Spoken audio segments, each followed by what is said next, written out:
2008, originally space gray, wrapped purple.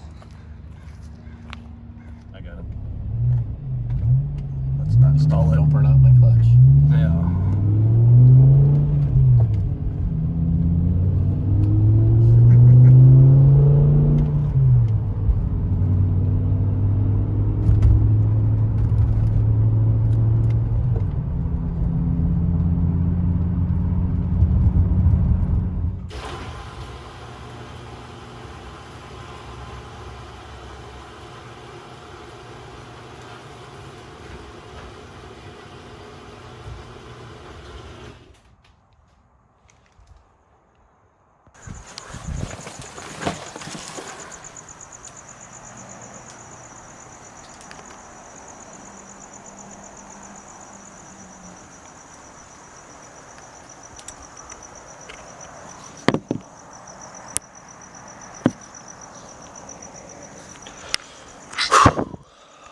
Well, credit where credit is due. Tonight, Alex came down from Long Beach, California. 2 years ago, he finished swapping his 2007 or 8, I think it's an 8, E60 M5 to a manual. And he was beyond instrumental today in assisting us with the swap, or with the flash from, with the DME flash to the manual software. And not only that, but his knowledge of ISTA is way above mine, and he was able to look in there and determine that we have a signal problem on the neutral sensor. So we make the software change on the DME from SMG software to manual. That gets rid of the SMG errors, but now it's looking for the manual sensors that we wired on the transmission. So the gearbox temperature sensor, the secondary RPM sensor, and the neutral sensor. And now that it's looking for those sensors, it's able to tell us if there's any errors with those sensors. And unfortunately there was on the neutral sensor. And I thought it would be with the ground, because the ground is a mess of wires and crimps and taps, and it's sloppy. But it turned out that was right. The problem I had was one of the signal wires. There's 3 wires on the neutral sensor, 1 ground and 2 signals. And one of the signal wires went into a block of positive wires, like 5 wires that went into one place, and then essentially had, it's not a wire nut, but it was essentially a wire nut on top of those joining all the signal wires. So I cut that off and separated all of the signal wires, and eventually determined that the one signal wire I wanted was a red wire.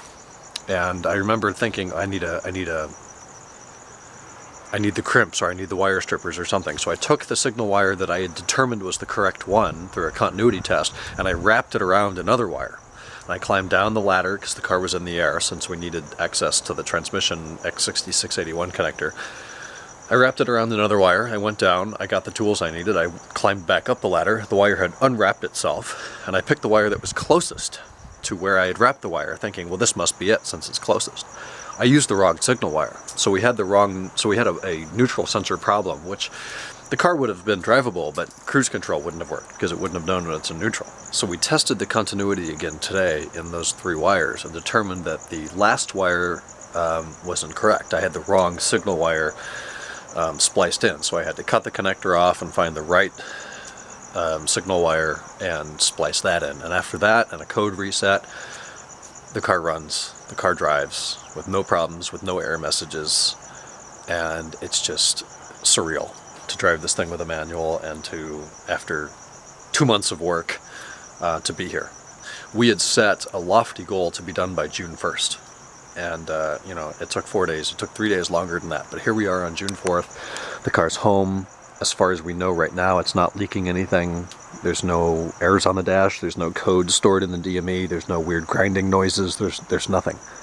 It is a factory clean perfection swap. This is how this car would have come from the factory with a manual transmission. And this is the hardest thing I've ever done, and I want to take a moment. I'm not trying to pat myself on the back, but I'm really, really proud of the work that we did here and all the effort, and it seems to have paid off. And it's a lot of work, and we're not done yet. There's a couple small things that need to be done. The bolt for the transmission cooler line block off is still in Germany, or somewhere between Germany and here. So we just found a bolt with the same thread and a similar length and screw that in there. And it's not the right bolt, but it works. When we get the right one, I'll swap it out. So that still has to be done. The DME box is not tied up yet. It's still open. I need to film a clip on that tomorrow before I can tie that up. Tomorrow I will do that. Then I will button down the DME box, put the cabin air filter back in with the AUC sensor and the hood sensor. But the exhaust is on, torque to spec, everything's quiet. As far as I can tell, there's no leaks. We have to put the belly pan on. I want to drive the car a little bit and determine that that rear main seal is indeed not leaking. I pray to God that it's not. But that's where we are. The car's back home. It is Thursday, June 4th, 2020, and we've seemingly successfully swapped this M5 to a manual. So if any of you would like this service done for the small price of $100,000 in cash, I am very happy to do the swap for you. We had In-N-Out for dinner. Kenan made us a Victoria's hookah bowl tonight, and it's now almost 1 a.m. and we're gonna get to bed. Tomorrow's Friday. It's a car cleanup day for my M5 and Kenan's. We're going to work on that and just hang out and then go grocery shopping and maybe make some steaks tomorrow night and enjoy the weekend. I will talk to you guys tomorrow on Friday. Good night.